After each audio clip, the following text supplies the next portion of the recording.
Is it better to rent an apartment or to buy? Today we're going to take a look at the costs and see what they actually are. This simple decision can have big implications for the rest of your life and your bank account. Make sure you stay tuned to the end because I'm going to tell you some things about buying a home that you need to know. My name is Tommy Jordan. I'm a real estate agent and mortgage broker here in sunny Southern California. All right, let's get started. I don't know about you, but I like to learn visually. I love seeing graphs and charts showing data. Helps me sort of just make sense of the number. Let's take a look at this buy versus rent comparison chart. I just picked LA, Los Angeles, California, because I'm here in Southern California. I did a purchase price of $800,000, and the reason being is in California, that is the median home price. That is $800,000, okay? Let's get into the data. Here's the estimated cash flow. So buying year one, the monthly expense is $5,300 per month, okay? So that includes the monthly P&I, $3,900 per month. Property taxes and insurance, $989 a month. Most likely this insurance might be earthquake or flood insurance that your lender might require you to have. Maintenance and repairs for the home, $333 a month. So this includes, either an HOA kind of payment, homeowners association payment if you live in that kind of community, or just the cost to keep up your house, $333 a month. So it could be either or. And then the monthly expense. So your monthly expense is $5,300, right? Total cash flow, okay, so this is in 30 years, is $1,976,000, 142 cents, right?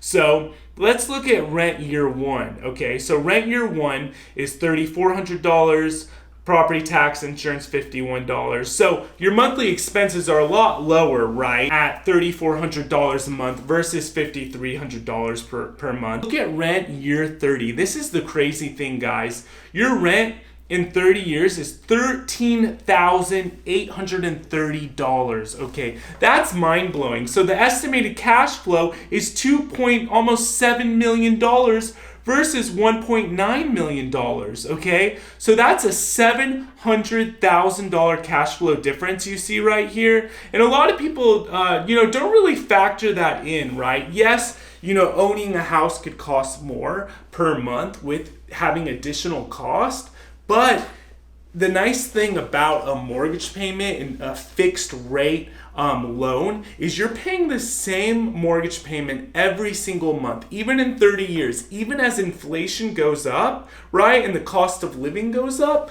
Well, if you have a 30-year fixed rate mortgage, that $5,300 per month, you're paying that same number every month versus the person who's renting in 30 years, now they're paying $13,000 per month when they could have been paying $5,300 per month, because you saw here on the renting chart to the left, that annual rent increase is 4.8%. So the funny thing is, you'll see here in a second that a mortgage, the house will actually appreciate in value every year.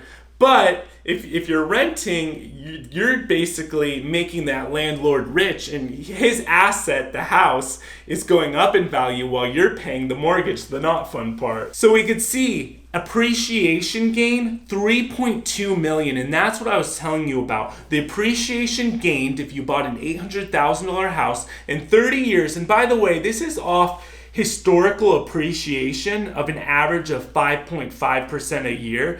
Some years are going to be less, some years more. The last 2 years with this crazy housing market, it's been about 15-20% a year. Some markets 30% a year, which is just bonkers, okay? So this is very conservative at 5.58%. The estimated value of that house is $4 million in 30 years, okay? $4 million, that's crazy. Versus renting and you spent $2.6 million and you don't own anything. You also have amortization gain, $720,000, because basically, and let's just take a look at this. Here's our monthly payment, let's just say $4,442 on your mortgage, right? In the beginning of the mortgage, see month one right here, this is called an amortization schedule. Amortization just means to die slowly. I don't know, whoever made that up. It's funny, we still use it today. But see the interest, $3,000 and the principal $900? Well, let's take a look when we go down to the end of the life of the loan. Okay, so now you could see it sort of flips. You're paying $170 of interest and $4,200 of principal. The loan starts off sort of like this big chunk, right, of mostly interest you're paying and a little principal. And over time, like a pizza, who doesn't love pizza? Smash the like button if you like Hawaiian pizza. And if you don't like Hawaiian pizza, it's okay. Give it a smash so more people can see this video. And don't forget to subscribe for weekly videos on the housing market. So as it goes down, your mortgage payment, let's say in 20, 30 years, when it gets to the end of the loan, then you're paying just the principal balance. So we see here you have an amortization gain of $720,000 by paying off the loan balance over those 30 years versus if you rent, you don't have any gain. It's just, a deficit, really. So cost to sell, let's say you go to sell this home in 30 years, it will be $203,000 for commission based if the home was worth $4 million in 30 years. I think if the home's worth $4 million, 200 grand of commission is not really anything you have to worry about. And that's why I would say think of real estate as a long-term investment, okay? Not some get-rich-quick scheme, but as you see, it can get you rich. Quickly, 30 years. So tax benefit. Also, another great perk of having a mortgage is standard deduction is $25,000 in a 22% tax bracket, okay? So you see benefit above standard deduction after 30 years, $49,000. So, monthly you have a mortgage payment, there is tax benefits to having a mortgage. So you could see the net gain of buying a home is $4.5 million because this factors in amortization, it factors in appreciation for the home, a lot of different things. But let's look at year one, okay? So year one, there's actually not a net gain. You're losing $21,000, okay? Because you have your initial closing cost, that's $16,000, right? Cash flow difference minus $22,000 and cost to sell $42,000 if you went to go sell that year. So they're saying, man, your net gain's, you don't have a net gain. It's minus $21,000. But see, already in year two, if we take a look, the net gain is $17,000 because you have appreciation gain of $91,000, amortization gain $20,000, tax benefit $8,000. And let's go to year 5. This is where, as the years progress, it becomes even more clear how much you're gaining by owning a home. So year 5, $165,000 net gain because of the appreciation, amortization, and tax benefit. This calculator right here is on NerdWallet. I'm not sponsored by them. It's a great site, but hey, if you want to sponsor me with my no subscribers, let's do it.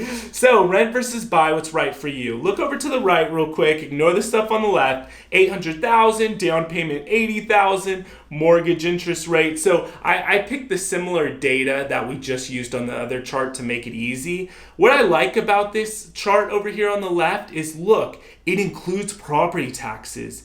You can include monthly HOAs, homeowners insurance, home repairs, renovations, income tax rate, and renter's insurance. So it's actually really accurate because a lot of times people might compare, oh, my jacket's getting stuck.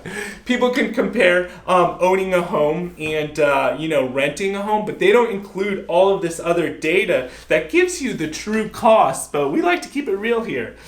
If you stay in your home for 5 years, buying is cheaper than renting. So right here, renting would have cost you $280,000, buying $270,000. So just right there in year 5, you're saving $10,000 and you have an asset. You have something you own. The landlord can't raise your rental rates. It's your property to own. It's pretty amazing. So you guys know when buying a home, there's additional cost that you don't pay when you rent. When you rent, you pay renter's insurance, and you pay your rent, right? So it's cheaper. And when you buy, you pay your mortgage, which includes principal and interest that we spoke about. Also taxes and insurance. That's a part of your monthly payment. Owning a home, you have maintenance costs. Let's say the oven breaks. Our oven's broken right now. We're waiting for it to get fixed. It's been 2 months. Sorry, wife. The AC unit. There's things that will break. Well, guess what? You don't have a landlord, so you have to pay it yourself. Another important factor to consider is you have a down payment, right? Down payment could be under 20%. It could be 10%. It could be 3.5% for FHA loans. So you have a lot of different options, but just let me remind you, beware that if you're under 20% on your down payment, usually you're going to have private mortgage insurance, which could be a couple $100, or mortgage insurance for an FHA loan. So, a great lender could let you know that kind of information. You're going to need money for closing costs. So closing costs are typically 2 to 5% of the purchase price of the property. And also a lender is going to want to see that you actually have emergency savings built up, an account with probably 3 to 6 months of your monthly payments. That's what I recommend. I mean, they'll probably take 2 months.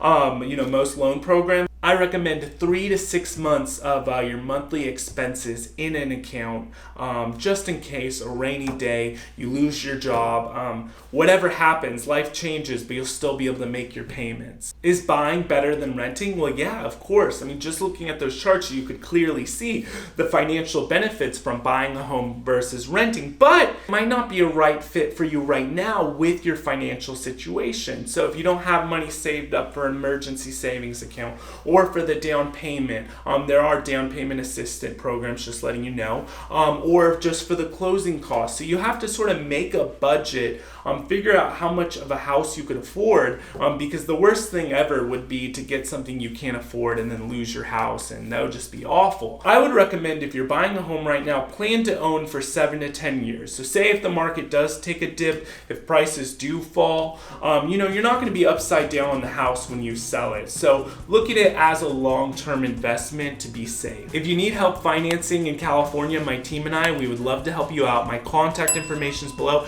Thank you for watching. Like and subscribe, and I'll see you tomorrow. Thanks.